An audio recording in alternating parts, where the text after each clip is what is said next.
Hello and welcome to SKB shots. Eknath స్టేడియంలో LSG versus Mumbai చాలా చాలా ఇంట్రెస్టింగ్ ఇంపార్టెంట్ మ్యాచ్. ఎంఐ ఓడిపోతే కనుక దే ఆర్ గాన్. ఎల్ఎస్జి ఓడిపోతే కొంచెం కష్టంగా ఉంటుంది వాళ్ళ పరిస్థితి and they will not want to lose this. ఎందుకంటే వాళ్ళు ఓడిపోయారంటే చెన్నైకి ఎస్ఆర్హెచ్కి చాలా పెద్ద అడ్వాంటేజ్ని కన్సిడర్ చేసిన వాళ్ళు అవుతారు. టు ఎన్ ఎక్స్టెంట్ ఢిల్లీకి కూడా, బట్ మేజర్ అడ్వాంటేజ్ అనేది చెన్నైకి ఎస్ఆర్హెచ్కి కలిగించిన వాళ్ళు అవుతారు. అండ్ ఎందుకు కలిగిస్తారు, ఎలా కలిగిస్తారు, అసలు ఈ మ్యాచ్లో ఏం జరగబోతుంది, లెట్స్ గెట్ స్టార్టెడ్.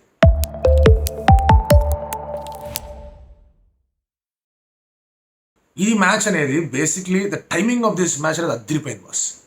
అది ఎందుకు అద్దరిపోయింది అంటే కనుక సెలక్షన్ గురించి ఆల్రెడీ ఏదో మీటింగ్లు జరుగుతున్నాయి, టీం ఏదో అనౌన్స్ చేయాలి, మే 1 ఏదో చెప్పాలి, అవి ఇవి మాటలు వచ్చాయి.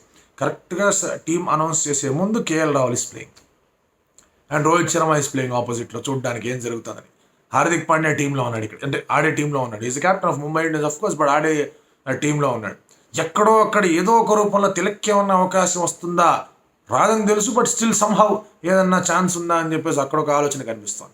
బిష్నాయ్ ఈజ్ వరీడ్, నా పరిస్థితి ఏంటి, ఇప్పటిదాకా బాగానే నాకు అందించారు, సడన్గా will I be not there in the team, ఏంది పరిస్థితి అని ఇన్ని కలిసి వస్తున్నాయి ఇక్కడ. ఇవన్నీ కూడా టచ్ అవుతూ ఉంటే ప్రాబ్లం. మనం ఇంకా రివ్యూలో ఇంకా డీసెంట్గా దీని గురించి మాట్లాడుకోవచ్చు, పర్ఫార్మెన్స్ని ఆల్రెడీ చూసేసి ఉంటాం కాబట్టి. బట్ ఈ మ్యాచ్లో అసలు ఏం పరిస్థితి అని మనం చూస్తే కనుక, if Mumbai loses this they're gone. ఆ తర్వాత వాళ్ళకి ఎస్ఆర్ఎస్తో మ్యాచ్ ఉంది, probably they can spoil their party. లేదంటే కనుక ముంబై లాస్ట్ 2 గేమ్లో ఎలాగైతే వాళ్ళు ఆడి ఓడిపోయారు, అటు ఆర్ఆర్తోనూ అటు డీసీతోనూ, they are into that zone of must win situation. ప్రతిదీ గెలవాలి అనే ఒక సిచ్యువేషన్లోకి వెళ్ళిపోయారు. So if they lose this max they can go to is 14. So అది వర్కౌట్ కాదు. సో ఇక్కడ ఎలాగైనా సరే టు స్టే అలైవ్ ముంబై గెలవాలని చెప్పేసి వాళ్ళ ఆశ, వాళ్ళ కోరిక. అదే కాస్త ఎస్ఆర్హెచ్ సిఎస్కే కూడా ముంబై గెలిస్తే మనకు బాగుంటుంది, నెక్స్ట్ మ్యాచ్లో మనం చూసుకోవచ్చని వాళ్ళు అనుకుంటూ ఉంటారు. సో ఇక్కడ Lucknow super joints point of view నుంచి విత్ వాట్ హ్యాస్ హ్యాపెండ్, వాళ్ళు ఏ విధంగా అయితే ముందుకొచ్చి బాగా ఆడుతున్నట్టు కనిపిస్తూ వచ్చారో, ఆర్ఆర్కి అగేన్స్ట్గా లాస్ అనేది కాస్త వాళ్ళని నెట్టేస్తుంది. బా ఏంటబ్బా ఇది అని. అప్పటిదాకా 160+ స్కోర్ వచ్చిందంటే చాలా లక్నో సూపర్ జాయింట్స్ డిఫెండ్ చేసేసుకుంటుంది, తగ్గేదే లేదనుకుంటున్న సమయం దగ్గర నుంచి 160+ కొట్టినా పోయా, 196 కొట్టినా పోయా. సో ఈసారి they will want to make a stronger score. Stoinis 100 కొట్టాడు అనుకున్నాం, స్పోర్టిస్ సచ్ లెవెలర్ మళ్ళీ 0 కొట్టిపోయాడు. దీపక్ కూడా దగ్గర నుంచి మంచి పర్ఫార్మెన్స్ వచ్చింది, అది వాళ్ళకి చాలా పెద్ద Boost at number 4. Quinton de Kock will have to play well, KL Rahul will have to play well. And ఆ తర్వాత కంటిన్యూస్గా ఆడుతూ ముందుకెళ్లాల్సిన అవసరం ఉంది. కృణాల్ దగ్గర నుంచి మంచి పర్ఫార్మెన్స్ అనేది రావాల్సిన అవసరం కనిపిస్తోంది.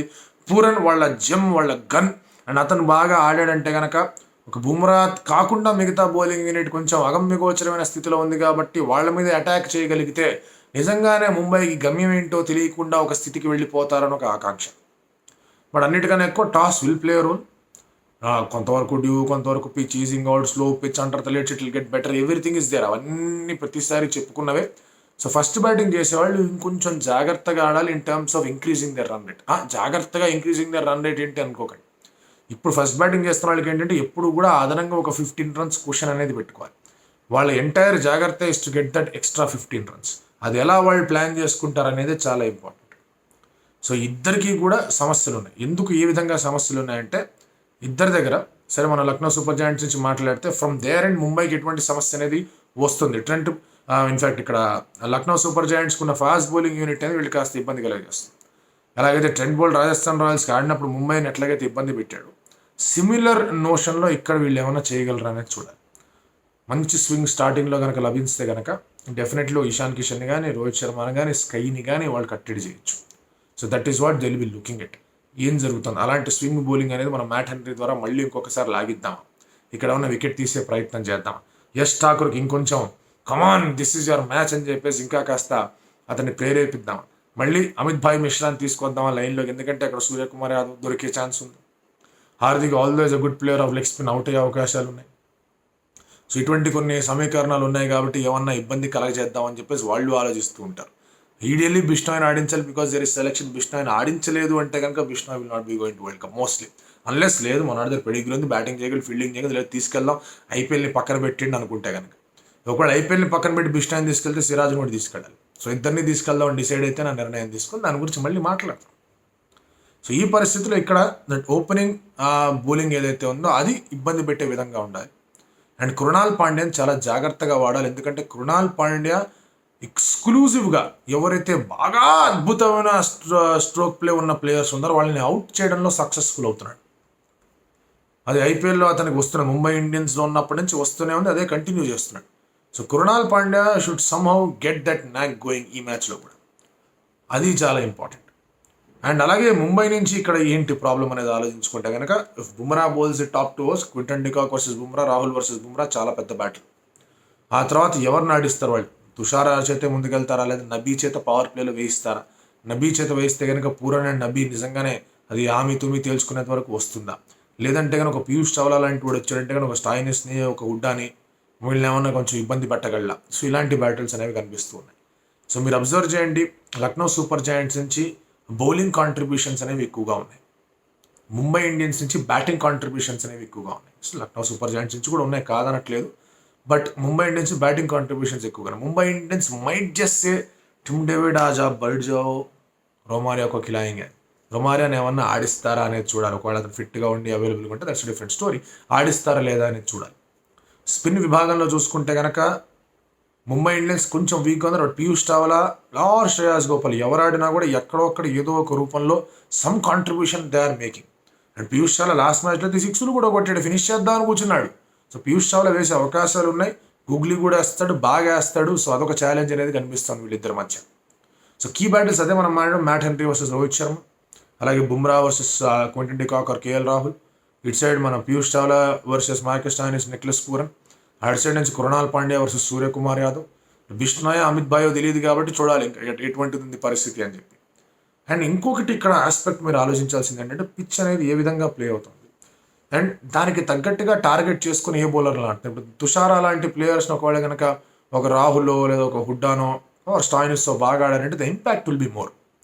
ఎందుకంటే తుషారాన్ని వాళ్ళు అట్లా వాడే ప్రయత్నం చేస్తున్నారు, ఒక డెత్ బౌలర్గా వాడే ప్రయత్నం చేస్తున్నప్పుడు ఒక రకంగా ఓకే ఫైన్ ఇతను ఈ పర్పస్ కోసం తీసుకొచ్చారు కాబట్టి ఇతన్ని కొడితే ఎలా ఉంటుంది, that is what they are thinking will be. So ఇక్కడ ఏమన్నా లక్నో సూపర్ జైంట్స్ మళ్ళీ మయాంక్ అస్త్రం ఏమన్నా వాడతారా? చాలామంది ఎక్స్పర్ట్స్ మయాంక్ యాదవ్ని పట్టుకెళ్దాం అంటున్నారు. It's a good thing, pace ఉండాలి కాదనట్లే, బట్ అది 2-3 మ్యాచ్లే ఆడాడు, ఆ తర్వాత మళ్ళీ అతను పక్కన కూర్చున్నాడు. ఒక ఎక్స్ఫాక్టర్గా తీసుకెళ్ళి ఆడించాలి అనుకుంటే కనుక అంతవరకు అతను అచీవ్ చేశాడు, ఇమ్మీడియట్గా తీసుకెళ్ళిపోవాలి లేదా ఆగాల అనేది దట్స్ డిఫరెంట్ స్టోరీ. ఒకటే మల్టీ ఫ్యాసెట్లో ఆడుతున్నాడు, బౌలింగ్ ఇస్తున్నాడు, బ్యాటింగ్ ఇస్తున్నాడు, దట్స్ డిఫరెంట్ స్టోరీ. ఇప్పటిదాకా బౌలింగ్లో మాత్రమే చూసాం. బట్ మయాంక్ ఉంటే కనుక it is still a good worthy gamble, LSG తీసుకునేగలిగే ఒక మంచి వర్తీ గ్యాంబుల్ అనేది అవుతుంది. సో ఇన్ని సమీకరణాల మధ్య ఎలా ఉండబోతుంది match, who is the favourites అని చెప్పాలి అంటే కనుక హోమ్ గ్రౌండ్లో లక్నో సూపర్ జైంట్స్ కొంచెం బెటర్గా వాళ్ళ సక్సెస్ రేట్ ఉంటుంది అని మనం అది మాట్లాడుకున్నా, దే విల్ కమ్ గుడ్ అని మనం మాట్లాడుకున్నా. ఇటువంటి సిచ్యువేషన్స్లో they do good, generally they do good. And పైగా మనం ఇందాకే స్టార్టింగ్లో మాట్లాడుకున్నాం వరల్డ్ కప్ సెలక్షన్ ముందు అనుకుంటున్నాం కాబట్టి కేఎల్ రాహుల్ ఖచ్చితంగా ఏదో ఒక స్టేట్మెంట్ ఇవ్వాలని ఒక కాన్ఫిడెన్స్తో వస్తాడు. So generally they do good. But Mumbai Indians they are at a point of no return. ఎప్పుడైతే ముంబై ఇండియన్స్ ఒక పాయింట్ ఆఫ్ నో రిటర్న్లో ఉంటారో వాళ్ళు చాలా డేంజరస్గా తయారవుతారు. వాళ్ళు డేంజరస్గా తయారీ ఆ డేంజర్ని అలాగే అన్ని మ్యాచ్లు కొనసాగిస్తే కనుక అవతల వాళ్ళందరికీ వామో ఇదేంటి ఇట్టా వచ్చేస్తున్నారు వీళ్ళు అనిపిస్తుంది. అలా ఒక 2 మ్యాచ్లు గెలిచిన తర్వాత అలాంటి ఇండికేషన్స్ ఇచ్చారు. బట్ వెంటనే మళ్ళీ మ్యాచ్లు ఓడిపోవడం వల్ల వాళ్ళకి ఇబ్బందులు అయ్యాయి. చెన్నై సూపర్ కింగ్స్తో అక్కడ మ్యాచ్ ఓడిపోవడం, ఆ తర్వాత మళ్ళీ ఆర్ఆర్తో ఓడిపోవడం, మళ్ళీ ఇమీడియట్గా డీసీతో ఓడిపోవడం వాళ్ళని పూర్తి స్థాయి వెనక్కి నెట్టింది. సో ఒక్కసారిగా మళ్ళీ what Mumbai Indians can do అనేది వాళ్ళు చూపిస్తే కనుక they can definitely take on Lucknow super Giants convincingly.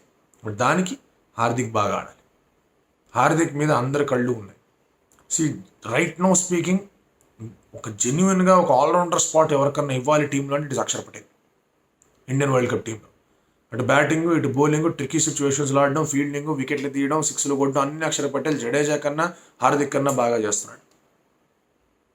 But Axar పటేల్ని అక్కడ ఆడిస్తే కనుక మీకు మళ్ళీ ఒక నెంబర్ 6లో ఆడించి నెంబర్ 7లో ఆడించారు అంటే కనుక నెంబర్ 6లో ఆడించారంటే 7, 8, 9, 10 లెవెల్లో ఎవరా బౌలర్స్, 3 స్పిన్నర్లతో వెళ్తారా, అది కొంచెం కష్టంగా ఉంది. So that is a factor that is going against Axar Patel. Hardik Pandya ఉన్నాడంటే కనుక they can go with 2 wrist spinners, 2 fast bowlers, Hardik Pandya 2 wrist స్పిన్నర్లు. దూబే టీంలో అంటే దూబే కూడా 1-2 ఓవర్లు వేస్తాడు. సో అది హ్యూజ్ ఫ్యాక్టర్ అనేది క్రియేట్ అవుతుంది టీంలో. So Hardik Pandya as a bowler కొంచెం పదునైన బౌలింగ్ చేయాలి. బ్యాటర్గా కూడా లాస్ట్ మ్యాచ్లో కొంచెం మంచి గ్లింప్స్ చూపించాడు, ఎలాగైతే స్పిన్నర్ని బాగా ఆడాడో అలాంటి పనులు చేయగలిగితే అద్భుతంగా ఉంటుంది. సో ముంబై ముందుకెళ్ళాలంటే ఎస్ రోహిత్ దగ్గర నుంచి మంచి ఇన్నింగ్స్ రావాలా. Ishan Kishan story different story. అరే నన్ను ఎట్లా పక్కన పెడతారు, keeper left hander opening batter అన్ని ఇస్తున్నాను కదా అని అతను కొంచెం సాలిడ్గా అప్పుడు కోచ్ చెప్పింది క్యాప్టెన్ చెప్పింది వీరుంటే కనుక walk in to the team. అతను కాంట్రాక్ట్ పోగొట్టుకున్నాడు కాబట్టి ఇప్పుడు వస్తాడో రాడో తెలియదు. సో ఇటువంటి పరిస్థితుల్లో Rohit, Ishan, sky everybody is doing well. Sky in fact ఇంకా కొంచెం బాగా ఆడాలి, ఆడాడు కొన్ని ఇన్నింగ్స్ ఇంకా కొంచెం బెటర్గా ఆడాలి. But it is more of Hardik and KL Rahul. ఈ కాఫీ బ్రోస్ ఏం చేస్తారనేది చాలా చాలా ఇంపార్టెంట్. సో లెటెస్ట్ ఈ మ్యాచ్లో ఏం జరుగుతుందో. ఎంఐ గెలిస్తే CSK, SRH, KKR all happies. LSG గెలిచిందంటే కొంచెం బాధపడితే ఇప్పుడు MI is out. MI out అవుతుందా లేదా లక్నోని అప్పుడే పైకి వెళ్లకుండా చూస్తుందా? మీరేమనుకుంటున్నారు?